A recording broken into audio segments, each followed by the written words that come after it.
Hey, this is Mike. Thank you so much for choosing this video. Today I'm in Myrtle Beach, South Carolina, visiting Sparks Toyota, and I'm checking out a 2019 Toyota RAV4 in the LE trim level.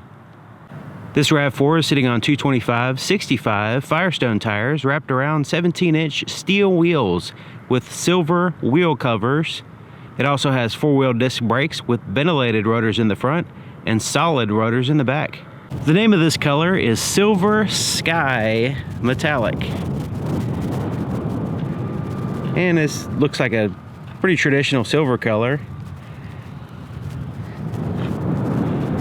So here in the front, even though this is a base model, it does have a lot of safety features, including some driving assist features. So it has the lane departure alert with steering assist, which will nudge the steering wheel back into your lane. It also has lane tracing assist. In other words, it will actually follow the lines on the road or vehicles in front of you when you have the adaptive cruise control. So you just have your hands on the wheel and it kind of steers itself. And it uses an adaptive cruise control radar system right here behind this badge. And then you have a little camera that's on the back of the rearview mirror there, which helps out as well. So here in the front, it has LED headlights. So it's a 3 reflector design.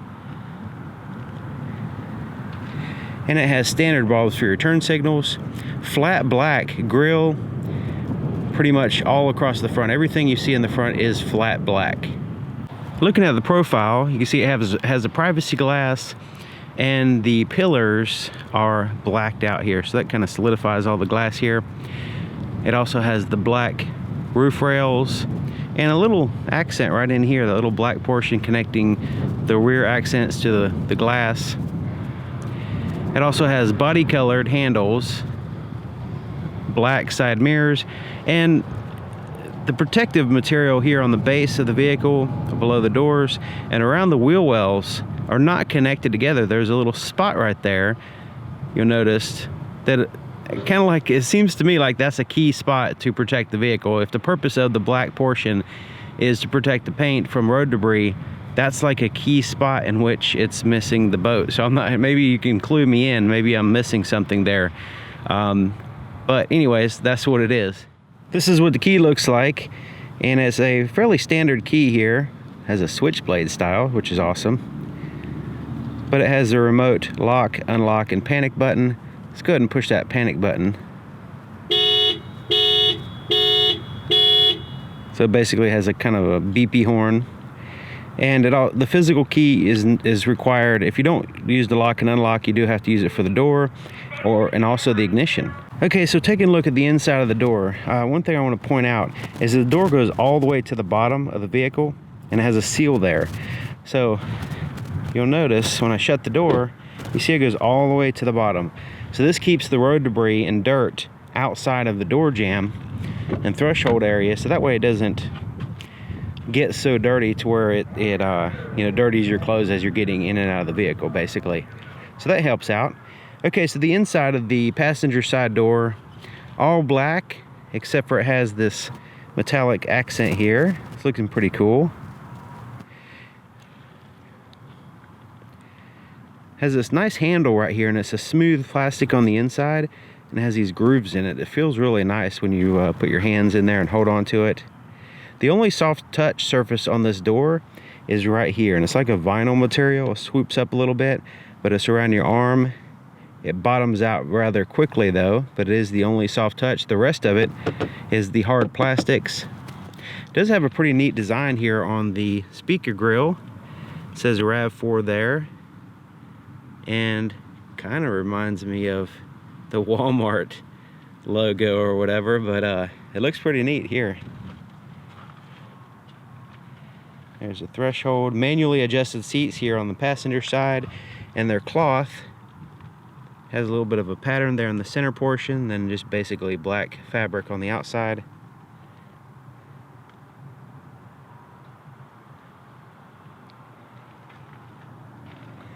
Okay, so the floor mats are not installed, but you notice there's no places for it to snap in place on this side. And there's a little bit of tapering right here, but otherwise I think pretty good leg room. Now the dash is a soft touch, kind of like a Nerf football type material up here, and this is kind of like a different, it's a little bit different, but it's basically soft as well with the contrast stitching there, and you have more of that metallic accent. And this pocket right here, this little storage area, it goes in there quite a ways, goes all the way across. Kind of reminds me a little bit of the Highlander. But you can check out my night video, there's no illumination in there. If there was illumination in there, that would really look cool. All right, so let's open up the glove compartment. And it's a smooth plastic, and it's pretty good size in there as well.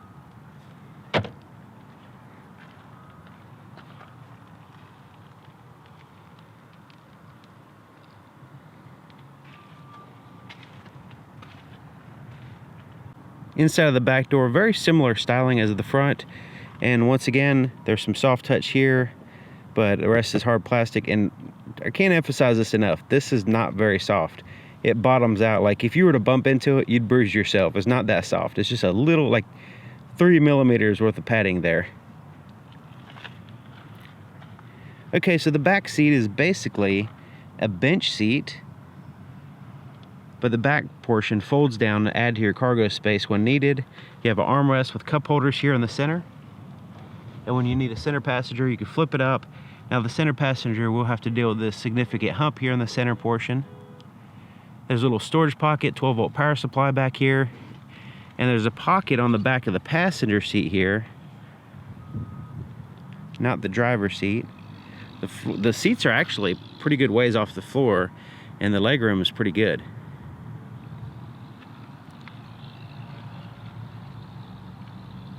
And they do have the latch system for the car seats as well, of course. Okay, so looking at the back of the vehicle, first of all, here at the top, the roof rails, you can see at this angle, are a gloss black. So that's the only gloss black that I've seen on the exterior so far. Then you have a body colored little shark fin antenna in the center. And then the third brake light is at the top of the glass here, and that rear spoiler does have a rear wiper as well. Combination of LED and standard bulbs for your tail lights. And the backup camera is offset. It's not in the center, so it's over here. Then you have these dual exhaust tips with a chrome portion around it.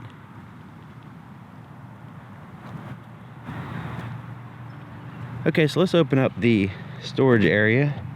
There's a little button under here that you push. It releases the trunk.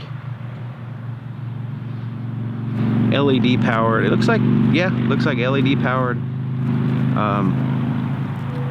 tag lights there. And you check out my night video, they actually illuminate the ground quite well, so it kind of serves as an approach light a little bit. You have two handles to pull down the lift gate. Okay, so when you have passengers in all the seats, this is your cargo space, which is pretty darn good size. And you can put a shade back here, which this one does not come with, but you can add to the vehicle, I suppose. Has tie downs and a little storage pocket there. And now it has you gotta check out my night video, because this is kind of a big deal to me. It has one single light back here, so it's a little bit not all that great as far as the lighting at nighttime, and that kind of goes throughout the vehicle. But you got to check out my night video to see that. Okay, so it has a jack and tools and a full diameter spare tire. A little bit of space around it, I guess you can cram some stuff in there. And also the shade, if you were to get a shade, there is an actual place to store it. These little side covers pop up, and you can run it across this tire here and get it out of the way when you don't want to use it. This whole thing is removable. You can also flip it over, and it has a more durable side on the underside. Now, although this doesn't snap in place, it holds in there pretty good.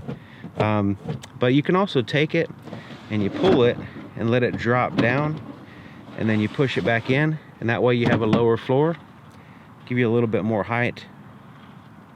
Now on the storage pocket right here, this little keeper wall, you can take this off. There's a little latch right here and here on either side. Take it out just in case you need to put something along, a across the back of the vehicle and fit it in there or whatever. It is removable. Okay, so you can fold the seats down. It's a 60-40 split. You can see the split right here. So folding this seat down, you can add to your cargo space while still maintaining passenger space on the other side, or you can fold both of them down and just have a wide open space. Here's a locking fuel door, and it's on the driver's side, which is nice. And it has a traditional cap, tether, and a place to hang the cap here on the inside of the door. Time to use the switchblade key to start it up.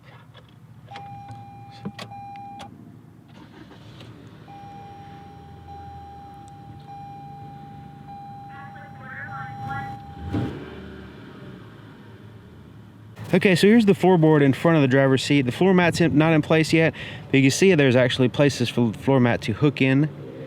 It also has the accelerator and brake pedal. The accelerator pivots at the bottom.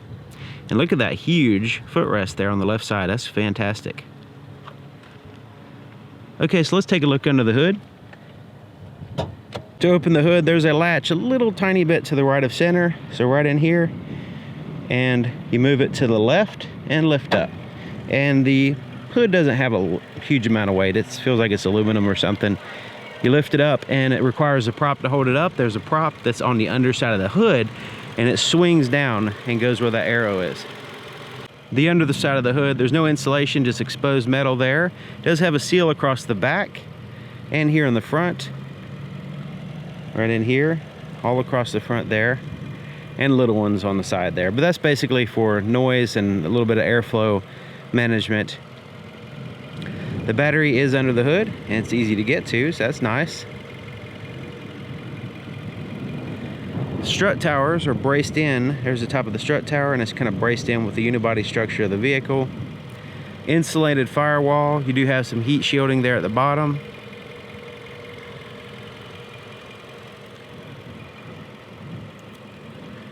And the engine is a little bit covered up with plastic, but we get to see it anyway. You can see the exhaust sticking out the back and the intake here in the front. So power in this bad boy is a 2.5 liter dual overhead cam 4-cylinder engine with variable valve timing, dual variable valve timing. Now it pumps out 203 horsepower at 6,600 RPMs and 184 pound-feet of torque at 5,000 RPM. So there's a lot of revving going on to get that maximum power. Now it's paired to an 8-speed automatic transmission. The inside of the driver's side door is just like the passenger side, except for it has a few more buttons. Now all the power windows are one touch up and down. You simply just push it and it's nice and smooth. Power door locks here. Your side mirrors are adjusted here. You just pick a side and adjust it with that little pad. So the driver's side is also manually adjusted, but they have to one-up the passenger in some way, so they add a height adjustment.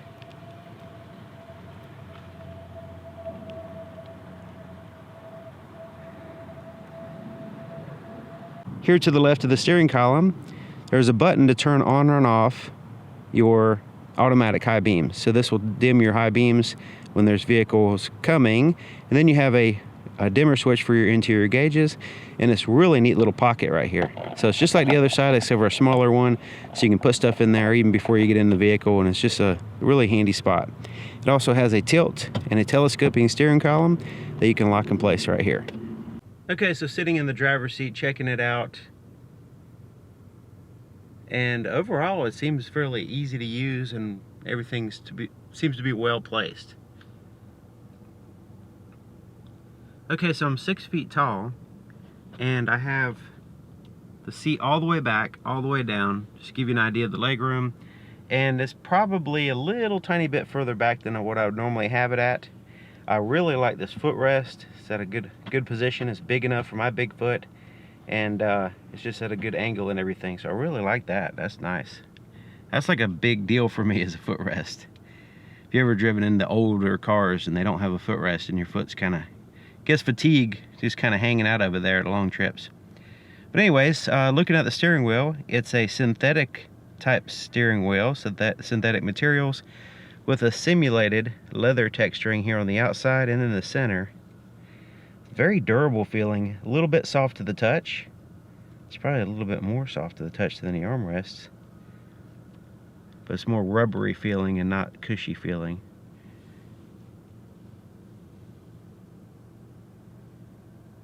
And the thickness is good as well. Okay, so here on the right side is your cruise control. And once you turn it on, you can set it, resume, cancel, and all that stuff.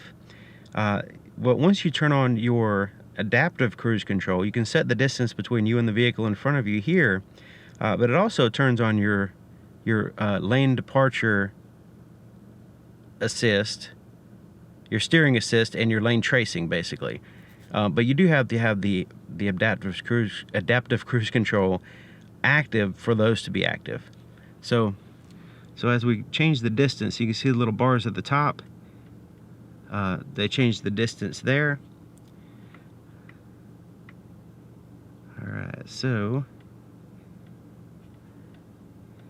and we can turn to the lane tracing assist with steering assist. All that relies on the adaptive cruise control to be on and everything in order for that to work. So down here you see it says mode, and then you have these arrows. Well, that corresponds with these over here. So you have your volume for your radio, your voice recognition, and then this is your mode, so that basically your audio source, and then these are to change through your tracks or radio station or whatever you happen to be in. So those bottom ones are kind of connected. This is your Bluetooth control, so you can answer or hang up on calls. This back and these arrow buttons and the OK correspond with the little screen between the gauges, which we'll get to in just a minute. Windshield wiper controls are here on the right side. On the left is your turn signal. It also has your headlight controls. So you have daytime running light off, on, parking, and your headlights. Okay, so looking at the gauges, and it's fairly simple as far as visually seeing it and interpreting it. You have your RPMs there on the left, and it has the black background with the white lettering. It's easy to focus on, which is nice. And it has like illumination around the dials there. It's not actually illuminated, but it's a reflective material, so it kind of, you know, pops out each dial. So the RPMs are there. You also have your engine coolant temperature down here. On the right side is your speedometer with your fuel gauge as well. It also has a little arrow pointing to the direction in which the fuel door is on. So in case you're not familiar with the vehicle, you know which side to pull to the pump. Okay, so this little screen in the center, it may be small, but it has a lot of information. Right now it's showing a digital speedometer. It shows the outside temperature, a clock, what's the status of your radar, cruise control, and your lane tracing and all that stuff as well. What gear you're in, your odometer, distance to empty. So that's just to start off with. Now, using these buttons right here, we're going to scroll down. And when we scroll down, we get more information. We're actually part of a tab here at the top. So there's a little leaf tab right there. So miles per gallon, the speedometer, and then you can go into more information as far as your fuel economy and your eco. So as you're driving, it'll kind of tell you if you're in an eco zone or whatever using that little bar right there. So if you're really concerned with fuel economy, you can kind of train yourself to use the vehicle in a more fuel efficient manner, I guess you can say. So scrolling to the right, so you can see the little tabs at the top. They're changing. So depending on what tab you're in, depending on what you can see. So the second one, this is more pertaining towards your cruise control and your lane tracing, things like that. So when I go ahead and adjust the distance between me and the vehicle in front of me, it shows a visual representation there, and then I can turn on or off the steering assist and all that stuff. Scrolling to the right again takes us to our trip, so we can reset that. The trip doesn't just give you miles, but also gives you a timer, which is nice. Scrolling to the right again, this is where you can go into your settings and adjust different things. Scrolling to the right again will be just stored messages. And then if you go again, it'll take you back to the original one, the little leaf there with your digital speedometer. So that's kind of a quick rundown of the screen and what it does. And you can just keep it on the speedometer. That's what I would do. Okay, so here's the touchscreen. You can see it's kind of pops up from the dash. And when I first saw these, I noticed a lot of people were kind of questioning why would they have it kind of look like a tablet just sitting up there on the dash. And you know, some people think it's just, they just don't like it for some reason. And I didn't at first. When I first looked at it, I'm like, it seems a little tacked on because it's disconnected from the style of the vehicle. But then I was thinking, you know, if you were to have the screen integrated in the dash, it would either the screen would have to be lower or the dash would be higher. In either way, that would be not as ideal as far as you looking at the road and then glancing at the screen, because the screen is there to glance at for information, especially if you have a navigation system or something like that. You're constantly glancing at it. And if you're just like your gauges here, okay, they're not, you wouldn't have your gauges all the way down here or something like that. So, and also if you want the screen higher, of course, if it's integrated in the dash, you'd have to have the whole dash higher, which will block your view. So this gives you, having it disconnected from the style of the dashboard makes it higher without having the dash too high. So I think it works for what it's trying to do. But anyways, here's the touch screen, and it has physical buttons here around the outside, a physical volume knob and tune through the stations. So this is your home button, and this is what you'll see when you push it, the home button.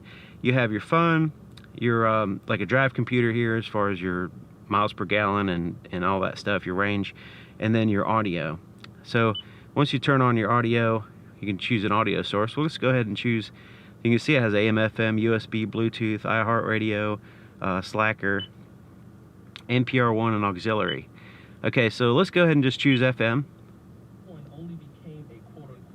Alright, so now we have, we can always change our audio source here.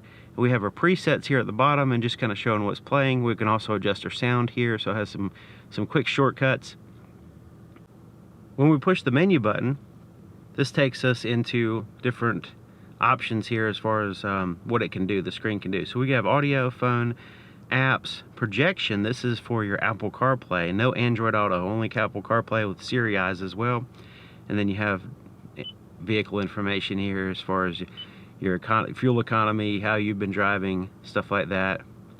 And then you have setup. This is where you can go into all your options, pair of phones, different things like that. And apps. So this is where you go into Scout, iHeartRadio, Slacker, you know, different things like that, Yelp. And all this would need to be set up, but it's pretty interesting. Entune is this is your Entune app suite, by the way. This is like an app that goes on your cell phone and uses data off of your cell phone as well. So it kind of integrates with your cell phone. You get information off of it. Alright, and then the phone, we don't have a phone paired, but once you pair your phone, of course, you'll have access to your phone book and recent calls and all that stuff. You can send and receive calls through the sound system. Now this vehicle doesn't have the map set up on it, but you can set it up using the Entune system. And maybe we'll make a separate video showing you how to do that with one of the salespeople here. And then you can see it has, you know, physical buttons for just about everything here, as well as on the screen. Alright, so there's your four-way flashers. And then here is your climate control. And these knobs are really neat looking, but they also feel pretty cool. They're like a really grippy rubber, high quality feeling. So this is your fan speed on this side, temperatures on your right side, where you want the air to blow, recirculate the air, air conditioning, front and rear defrosters, all that. It's right in here. Also, you can turn off your traction control if you need to spin tires. Default will be on though. You have the storage compartment here. It's a kind of a slippery plastic in here. So if you put stuff in there, it might slip around on you. But this is where you'll find your USB and auxiliary inputs and your 12-volt power supply. But this is probably where you'd want to put your cell phone when you have it plugged in for the Apple CarPlay. But at first I thought that was a rubber mat, but it's actually plastic. Okay, so here's your shifter, And let's go ahead and put it in reverse so you can check out the backup camera. It has static guidelines. The camera is slightly offset so you can see that the tag is not in the center of the tag, so it has guidelines there to help you out, but still it's not in the center. So you have to just kind of like figure that out as you're backing up, especially if you're backing up to a trailer or something. You have to really, it's not really a top-down view, it's kind of sideways. Neutral, drive. Then you have S mode. You know, it's pretty much like sport mode. And then you can change to the gears manually. This would be mostly for downshifting or something like that in case you need to have some engine braking. Now it has a brake hold feature, so this will hold the brake for you while you're sitting in traffic or sitting at a stoplight for a time. You don't have to sit there and hold the brake. Electronic parking brake. So I don't know if you noticed when I put it out of gear like so, the light went out. So I like the way, if you're going to have electronic parking brake, to go ahead and engage itself, and that's what this does when you're parked. So if something happens and you know you're not in park or whatever, it doesn't fully catch the transmission. At least it'll keep you from rolling. Also, you park the vehicle and it's kind of a little bit on a slope, and you get out and the vehicle's kind of bouncing until it reaches that equilibrium with the transmission stopping it. Well, this eliminates all that as well. And then your drive modes are here: Eco, Normal, and Sport. So Eco is more for fuel economy, Sport's more for performance over fuel economy, and Normal is kind of a mix. Little storage pocket here, plastic on the inside, and it doesn't pop out or anything. There's your cup holders. These little articulating arms to make up the room for different size cups, and it's open in the middle, so that way you can utilize this space for more than just cups, or if you have like a mug with a handle, it can accommodate that, as long as it's not too huge. Alright, so here is the armrest. So the armrest is soft to the touch, and it's much more soft than the side armrest on the doors, and kind of rubbery feeling, and a vinyl. Kind of feels like a vinyl with a simulated leather texturing. It might be big enough to share with the passenger, I'm not sure. Maybe. Depends on what mood I'm in. Okay, so lift that up. And has a storage pocket in here. And has a black felt liner at the bottom. Maybe you can see a little bit better now.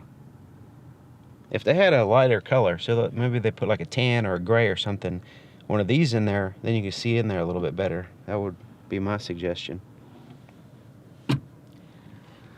Rear view mirror has a manual day and night mode. Kind of flip it.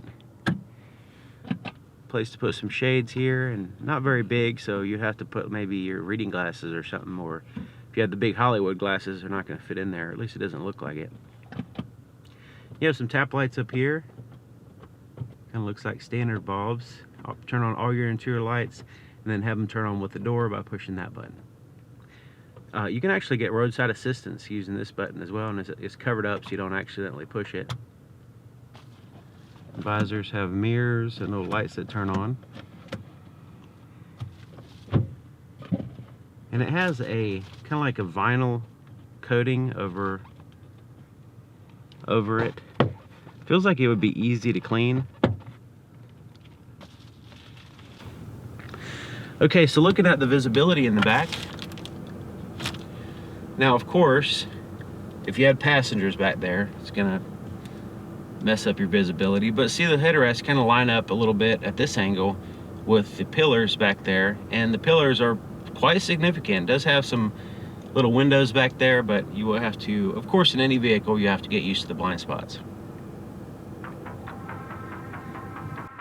All right, so there you have it. Thank you for watching, and thank you to Sparks Toyota here in Myrtle Beach for allowing me access to this vehicle, and I'll see you guys next time.